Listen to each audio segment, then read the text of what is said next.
Star Wars The Last Jedi trailer dropped today. This morning. You woke me up. First thing I saw. You woke me up with the good news. Yeah. And so kind of go through it a little bit. Basically, we see a lot of Rey. Yeah. And we see a lot of, or hear a lot of voiceover from Mark Hamill himself. Yeah. Luke Skywalker. A welcome change from his role in the Force Awakens. Right. I remember watching The Force Awakens and just being like, where the fuck is Luke? Where the fuck is Luke? Where the fuck is Luke? And Any day now. Yeah, and then at the end, it just shows his face. Yeah. And he pulls his little hood up. Standing there. Not even a, hey, how you doing? or anything. We get to see Finn, who looks like he's still injured. Yeah, he's not in good shape. We see a broken something. It looks like a helmet. Is it Darth Vader's helmet? Is it Kylo Ren's helmet? Is he gonna get a new helmet? I feel like both of those are potential options, but either way, it's just kind of a clump of black mass that we can't really tell what it is. And you know, if you remember the trailer for The Force Awakens, it showed that scene of Darth Vader's burned up helmet. Yeah. And it just makes me wonder, are we just going to see, like, continuing levels of degradation of the Darth Vader helmet throughout the trailers for the rest of the movies? It's just going to be a pile of black soot or something. Pile of dust. Black dust in the next one. Who knows? Who the fuck knows? We get to see Poe Dameron running. Which, we also get to see the Millennium Falcon, and I'm like, Chewie's the only one who would be flying it, right? Rey flew the Millennium Falcon with Chewie at the end of Force Awakens. Well, and she flew it on Jakku. I would say that it's safe to assume that Rey is the captain of the Millennium Falcon at this point. Interesting. All right. Because Chewie has to be led. He needs a leader. He's a follower, not a leader. He was a leader during the Battle of Kashyyyk or whatever in the prequels. No. He wasn't. You're wrong. He was like a general or something. Whatever. We get to see Kylo Ren. His face doesn't look all fucked up like I was hoping, but he's probably part robot at this point. Wouldn't you agree? It just gets him that much closer. He got fucked up. Grandpappy. He got fucked up. Which is all he wants in life. Right. So. And we see some ships. I'm not sure what they are. They're spewing out some red shit. Right. Some sand or smoke or something. Yeah. I don't know. Yeah. And do we see Chewie in this? No, we did not. Although we did maybe see R2-D2. Except, it was a little astromech droid that was shaped like R2-D2, but it had a green eye instead of like the blue eye that R2-D2 has. I don't recall. It was like that. It's just one shot of two individuals, one of them the astromech droid and one of them a robed figure on like a burning planet or something. So I was thinking maybe flashback to prior to Luke's exile. Possibly. Potentially. We get to see the silhouette of someone who might be General Organa, but we don't actually get to see. We don't see her Carrie face. Fisher. Overall, the feel of this trailer did not evoke the same feelings in me as both the Force Awakens trailer and the Rogue One trailer. The Force Awakens trailer for me was just like a celebration. Like, hey, we're finally going back to Star Wars, and especially when you see the Millennium Falcon for the first time in that trailer, and it comes in with the music, and you're just like, yeah! Didn't get that this time around. It didn't. Well, it's the second in the trilogy. Empire was a very dark movie. This one looks to be like it's going to be that. It's going to be the low point for all of our series protagonists. Right. So we hear the voiceover throughout the trailer, and he's like, what do you see? And she's like, light, balance. Is that reminiscent of a conversation that Luke has had with Yoda? That a little seemed a little familiar. Well, and then, because towards the end of that whole narration thing, Luke is talking about the end of the Jedi. Right. And he says, the truth is, or I know the truth, or one truth is that the Jedi needs to end. Yeah.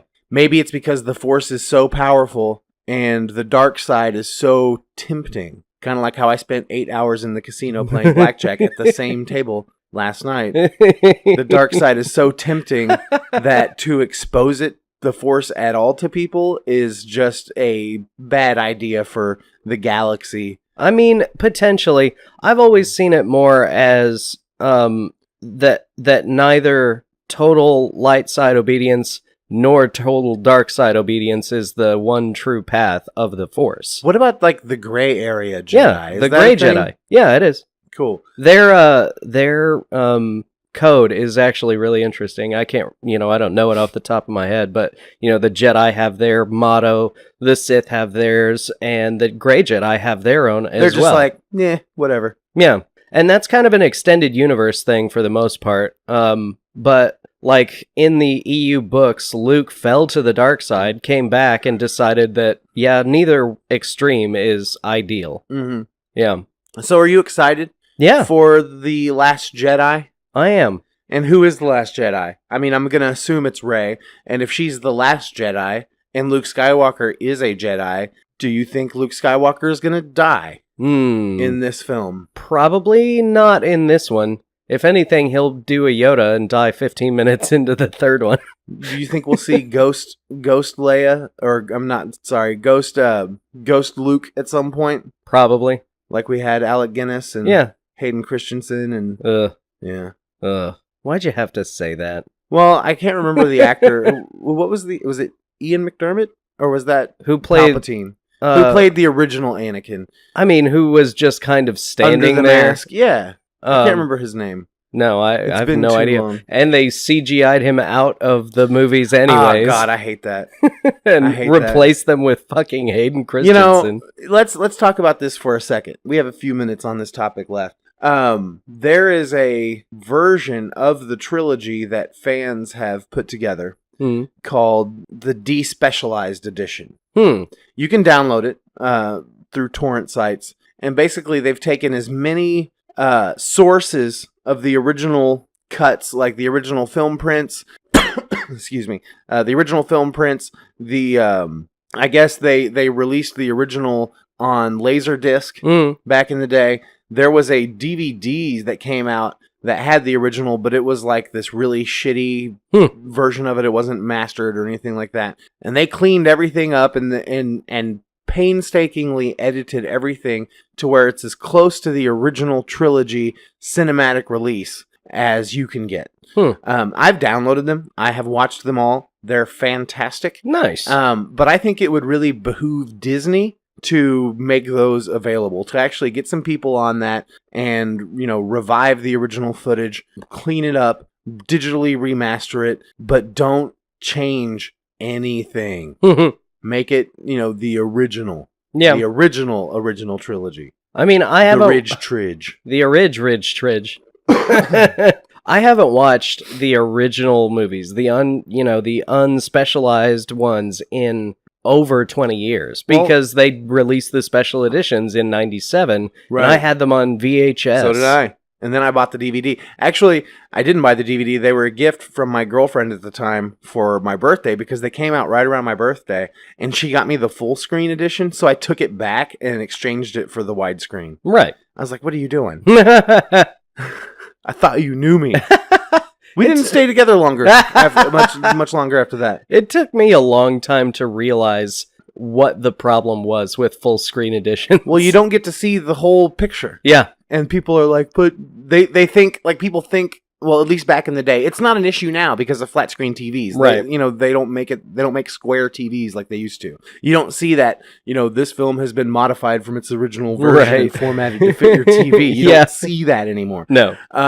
But yeah. It was a pain in the ass. So, I had a VHS version of Monty Python's Holy Grail, and they do like the splash screens, but I could only ever see them in 4:3 aspect ratio. Right. So it would say the story of Sir Lancelot, but I could only see Ori Lancelot. It's terrible. It was ridiculous. It's terrible. But I don't like watching it with the black bars at the bottom and the top, said my ex-girlfriend. I don't know. Star Wars The Last Jedi, December 15th. What did you think? We got our trailer today. Let us know what you think of The Last Jedi trailer. Are you super excited for it? Is it going to suck? Is Disney making a huge mistake by releasing a new Star Wars movie every year until the sun implodes? Until the heat death of the universe? Into a black hole. Let us know what you think in the comments below. We'll move on.